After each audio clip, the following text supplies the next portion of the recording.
नमस्कार, मेरा नाम डॉक्टर राकेश कुमार सिंह है। मैं मानस साइकियाट्रिक क्लिनिक का ऑनर हूँ।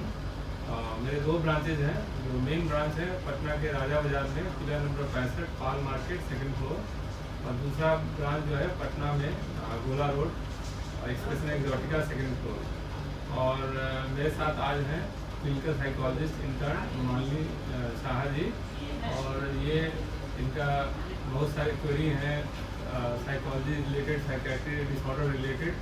तो इस क्वेरी को जो आम जनता की भी क्वेरी है और कुछ काउंसलर साइकोलॉजिस्ट लोगों की भी क्वेरी होती है, वो दोनों मिला करके तैयार किया हुआ है और उसी का क्वेश्चन आंसर सेशन है। तो मैं इसके बाद उनको बोलता हूँ, ये अपना क्वेश्चन पूछेंगे। सामान्य संकेत और लक्षण जो मनोवैज्ञानिक समस्याओं का संकेत देते हैं और जिन्हें आम जनता द्वारा नजरअंदाज नहीं किया जाना चाहिए। बहुत अच्छा क्वेश्चन है। जैसे कि कोई भी व्यक्ति के व्यवहार में, सोचने समझने का तरीका में अगर परिवर्तन लगातार कम से कम 2 हफ्ता या उससे ज़्यादा समय से हो रहा है और ये एक से ज़्यादा लोगों के द्वारा ऑब्जर्व किया जा रहा है, जैसे कि अगर कोई लड़का है तो उसके मम्मी पापा, उसके भाई बहन, उसके दोस्त, सबको ये लग रहा है कि पिछले 2 हफ्ते से या उससे ज़्यादा समय से उसके व्यवहार में, उसमें सोचने समझने की जो प्रक्रिया है उसमें अगर परिवर्तन हो रहा है और उसमें कुछ ऐसा अनयूजुअल दिख रहा है जो कि पहले नहीं था और अभी लगातार वो चीज़ें दिख रही है। कभी ऑफ एंड ऑन कुछ चीज़ 1-2 दिन के लिए कोई आदमी गुस्सा हो जाए, 1-2 दिन की उदास हो जाए, तो वो साइकेट्रिक प्रॉब्लम नहीं है। लेकिन ऐसा अगर चेंजेस लगातार 2 हफ्ता या उससे ज़्यादा रह जाए तो ऑब्वियसली इसको में अलर्ट जाना है और इसका एक बार असेसमेंट जरूर करना है। नेक्स्ट क्वेश्चन है कि कार्यस्थल पर बर्नआउट से कैसे का प्रबंधन कैसे करें। कार्यस्थल पर अगर कहीं कहीं बहुत ज़्यादा वर्कलोड होता है, उसमें बर्नआउट होता है, तो हम लोग को भी होता है। तो बर्नआउट से बचने के लिए पहले तो किसी भी तरह का कम से कम आधा 1 घंटे का फिजिकल एक्सरसाइज, वॉकिंग है, कुछ खेल लिए, कोई जिम चला गया, कोई योगा कर लिया। इसके अलावा कुछ छोटी मोटी जो हॉबी है, किसी को म्यूज़िक का होता है, किसी को पेंटिंग स्केचिंग का, वो फॉलो करें। कम से कम हफ्ता में 1-2 दिन ज़्यादा भी कर सकते हैं। इसके अलावा अपने दोस्त लोगों से बातचीत करते रहें, अपने दिमाग को खुला रखें और हेल्दी न्यूट्रिशन लें। क्रोध पर नियंत्रण कैसे करें, बहुत कॉमन है, गुस्सा बहुत आ रहा है। क्रोध पर नियंत्रण करना ये सही में बहुत जेन्युइन क्वेश्चन है। बहुत लोग पूछते हैं कि बहुत गुस्सा आता है। क्रोध अगेन जैसे कि मसाला में मिर्ची होता है, थोड़ा सा ठीक है, क्रोध भी थोड़ा बहुत ठीक है, वो नॉर्मल नहीं है। लेकिन क्रोध जब जितना आना चाहिए उससे ज़्यादा आ जाए और ज़्यादा देर तक रह जाए और उसकी वजह से आपका पर्सनल लाइफ, आपका सोशल लाइफ, ये सब प्रभावित होने लगे और आपका मन ठीक नहीं रहने लगे, आप चिड़चिड़ा हो जाए, तो वो उस क्रोध का इलाज करना जरूरी है या उस क्रोध को मैनेजमेंट करना जरूरी है। तो 2-4 चीज़ें हैं कि अगर आपको फ्रिक्वेंटली ज़्यादा क्रोध आ रहा है तो जब भी इस तरह का सिचुएशन आए कि आपको क्रोध ज़्यादा उस जगह से आपको हट जाए या थोड़ा सा हल्की डीप ब्रीथ ले, या हम लोग कहते हैं कि काउंटिंग बैकवर्ड 10 से लेकर 1 तक उल्टा गिने, ये 3-4 टेक्निक है, ये फॉलो करें तो अच्छा रहेगा। दूसरा है कि बहुत ज़्यादा आर्गूमेंट नहीं करें। कभी भी अगर आपको क्रोध आ रहा है तो उस समय आप आर्गूमेंट ना करके साइलेंट हुए तो ज़्यादा बेहतर है। कैसे पता करें कि कब किसी प्रोफेशनल से मदद लेनी है हमें। जैसे कि हाँ, और कुछ ऐड करेंगे तो प्रोफेशनल से मदद लेनी है। जैसे कि मैंने बोला कि थोड़ा बहुत गुस्सा, थोड़ा बहुत उदासी, थोड़ा बहुत व्यवहार में परिवर्तन 1-2 दिन के लिए नॉर्मल है, उसके लिए प्रोफेशनल से हेल्प लेने की जरूरत नहीं है। उसके लिए घर परिवार वाले दोस्तों ही काफ़ी हैं। लेकिन अगर ये चीज़ें लगातार कम से कम 2 हफ्ता से ज़्यादा रहे और उसकी वजह से अगर स्टूडेंट है तो उसकी पढ़ाई लिखाई, अगर वो जॉब कर रहा है तो उसके काम धंधा या पर्सनल लाइफ में प्रॉब्लम क्रिएट हो रहे हो और वो अपना डे टू डे लाइफ को अच्छे से नहीं जी पा रहा है, तो उसको प्रोफेशनल से मदद लेनी चाहिए। अभी जैसे मैरिड लाइफ में प्रॉब्लम्स हो रहा है, तो मेरा क्वेश्चन है कि क्या शादी के कई वर्षों के बाद अपने साथी से भावनात्मक रूप से दूरी महसूस करना संभव है। भावनात्मक रूप से दूरी महसूस करना सामान्य नहीं है। कुछ कई बार ये कुछ मिसकंसेप्शन एक दूसरे के प्रति बैठ जाता है और कुछ ऐसी चीज़ें होती हैं जो मन में बैठ गई हैं और आप क्लैरिफाई नहीं कर पा रहे हैं, जिसकी वजह से दूरी बन जाती है। तो इसका बेहतर उपाय है कि जो शादी के बाद भी कम्युनिकेशन बनाए रखें। लोग क्या होता है कि कम्युनिकेशन गैप हो जाता है, तो उसके मन में क्या चल रहा है वो झिझक की वजह से बता नहीं पाती है या बता नहीं पाता है और मन में रखते रखते टूटते रहता है। तो उससे अच्छा है कि आपके मन में कुछ भी विचार हैं इस तरह के जो कॉन्फ्लिक्ट है तो उसको बताएं और उसको सॉल्व करने की कोशिश करें, नहीं तो ये भावनात्मक दूरी आप। और फिर अभी जैसे सुसाइडल केसेस बहुत बढ़ रहे हैं, तो आत्मघाती प्रवृत्ति के शुरुआती लक्षणों से को कैसे पहचान सकते हैं? जी, अगर जैसे कोई व्यक्ति, कोई लड़का है लड़की, अगर आपको सडनली अपने आप को आइसोलेट करने लगे और ज़्यादा ही इमोशनल आउटबर्स्ट होने लगे, ज़्यादा ही बात बात पर रोना धोना, ज़्यादा नेगेटिव टॉक कर रहे हैं और बहुत ज़्यादा हताश निराश दिख रहा है, तो इस तरह के लोगों में सुसाइडल टेंडेंसी का एक दो बार चीज़ें पूछ लेनी चाहिए।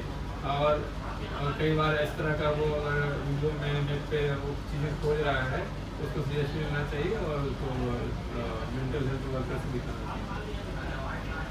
और फिर एडिक्शन, ये बहुत मेजर कॉज है यूथ में। तो कुछ लोग नशे के आदी क्यों हो जाते हैं और दूसरे नहीं? क्या यह इच्छा शक्ति, व्यक्तित्व या मानसिक रसायन विज्ञान के बारे में है? जी, बहुत अच्छा क्वेश्चन। जैसे कि एडिक्शन खासकर युवाओं में बहुत ज़्यादा बढ़ गया है। इस एरिया में आप देखेंगे कि स्मैक, गांजा, इवन अल्कोहल जो कि सुपर बैन है लेकिन उसका एडिक्शन काफ़ी मिलता है। इसके अलावा जो कॉमन एडिक्शन है टोबैको, गुटखा, आपको खैनी या सिगरेट, ये सब का एडिक्शन। तो इसमें कुछ तो होता है कि जैसे कुछ लोग मौज मस्ती के लिए इस सब शुरू करते हैं और फिर फंस जाते हैं।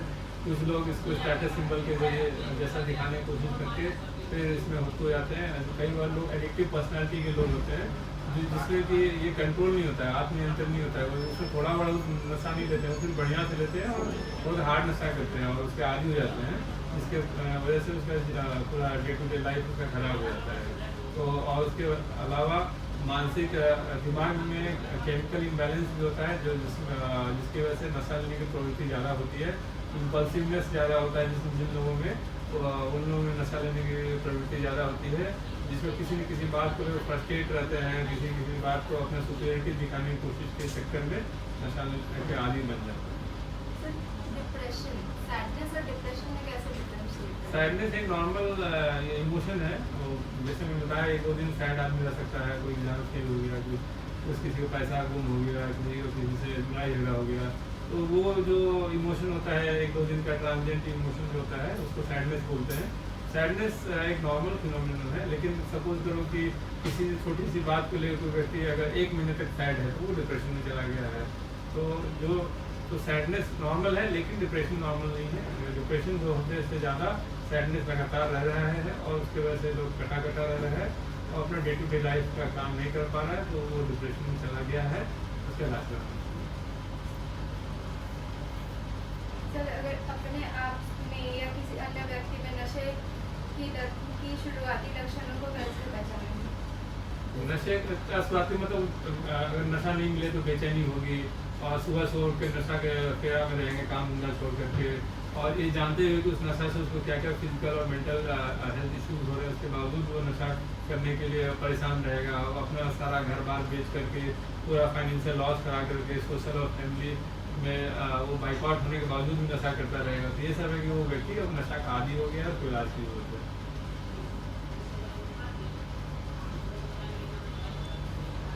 हम लोग का स्लीप साइकिल अभी बहुत डिस्टर्ब है। अभी छोटे छोटे बच्चे भी रात में 2 बजे 3 बजे सो रहे हैं। स्लीप साइकिल कैसे नॉर्मल कैसे? एक महत्वपूर्ण काम है स्लीप साइकिल ठीक करने का कि रात के 10 बजे बाद टीवी, इंटरनेट, मोबाइल बंद करें, और उसके अलावा आप कोशिश करें कि रात के 11 बजे के बाद घर के जितने भी लाइट हैं वो सारे बंद कर दें।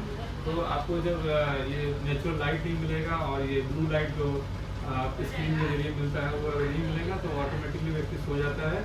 और मोस्ट ऑफ टाइम बच्चे रात में मोबाइल देखते हैं, टीवी देखते हैं, या पूरा घर का लाइट इतना जला रहता है कि वो सो नहीं पाते हैं। इसीलिए रात के 11 बजे के बाद सारी लाइट ऑफ करके 10 बजे का सारा टीवी, मोबाइल, इंटरनेट बंद कर दें। एक पेरेंट के रूप में मैं अपने बच्चे की स्क्रीन समय का प्रबंधन कैसे करूँ? हाँ, वेरी गुड क्वेश्चन। अगर कोशिश करें कि क्लास 10 तक के बच्चों को मोबाइल ना दें। अगर मोबाइल देना है, ज़रूरत है, ऑनलाइन क्लासेस हैं और भी बहुत सारा वजह है, तो अगर आप दे रहे हैं तो उसमें एक चाइल्ड सेफ्टी ऐप होता है वो डाल दें या उसको मॉनिटर करें कि वो बच्चा क्या देख रहा है नहीं देख रहा है। और कई बार बच्चे पढ़ने के नाम पर मोबाइल लेते हैं और इंस्टाग्राम और ये सब चलाते हैं और घंटों घंटों चलाते हैं, उनका वॉच आवर्स घंटों में रहता है, तो वो नहीं होना चाहिए। और उस पर आपको ध्यान रखना है। अगर वो हो रहा है तो कुछ दिन के लिए आप विड्रॉ कर सकते हैं उससे मोबाइल या आईपैड जो भी है। सर एक क्वेश्चन, परीक्षा के दौरान अपने बच्चों को बर्नआउट से निपटने में कैसे मदद करें? जी, परीक्षा के दौरान सबसे जो जरूरी चीज़ है वो टाइमली ब्रेक। कई बार लोग क्या होता है बहुत ज़्यादा अपने आप को ओवरलोडेड कर लेते हैं, फिर ब्रेक नहीं लेते हैं और मेंटल फैटिंग में चला जाता है, जिसकी वजह से एक तरह से ब्रेन फॉग हो जाता है, वो कुछ समझ में नहीं आता, याद नहीं होता है। तो परीक्षा के समय बीच बीच में छोटा छोटा 10 मिनट 15 मिनट का ब्रेक, और अगर लगातार 3-4 घंटे पढ़ लिए हैं तो आधा घंटा का ब्रेक, थोड़ा टहल आए, थोड़ा घूम ले, थोड़ा म्यूजिक सुन ले और अपने आप को लाइट रखें। बहुत ज़्यादा लेट नाइट तक ना पढ़ करके कोशिश करें कि तो रात में टाइम पे सो ले, नींद अच्छे से पूरा करें, जैसे कि आपका जब एग्जाम लिखेंगे तो आपको चीज़ें सारे क्वेश्चन के आंसर अच्छे से याद आएंगे। सर लास्ट ये क्वेश्चन है, जब स्थिति को नहीं बदला जा सकता तो उस समय स्ट्रेस को कैसे मैनेज किया जाए?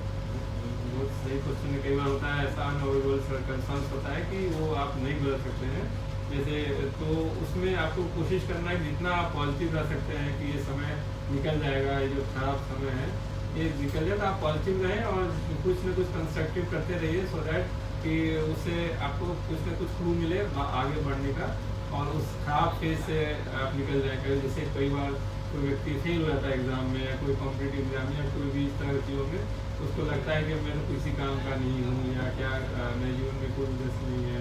तो ऐसा ना सोच करके वो ये सोचे कि अब यहाँ जो गड़बड़ हुआ है, जो फेल हो गया या जो भी चीज़ अटक गया या कुछ चीज़ जो गड़बड़ है उसमें हम क्या सही कर सकते हैं, वहाँ से सही करके वहाँ उस चीज़ कंडीशन में बाहर मिले। और भी कोई सवाल है? ठीक है, बहुत अच्छा, बहुत पर्टिनेंट क्वेश्चन आपने पूछा और होपफुली इसके बाद भी कुछ सवाल रहेंगे जिसको हम लोग लेके आएंगे।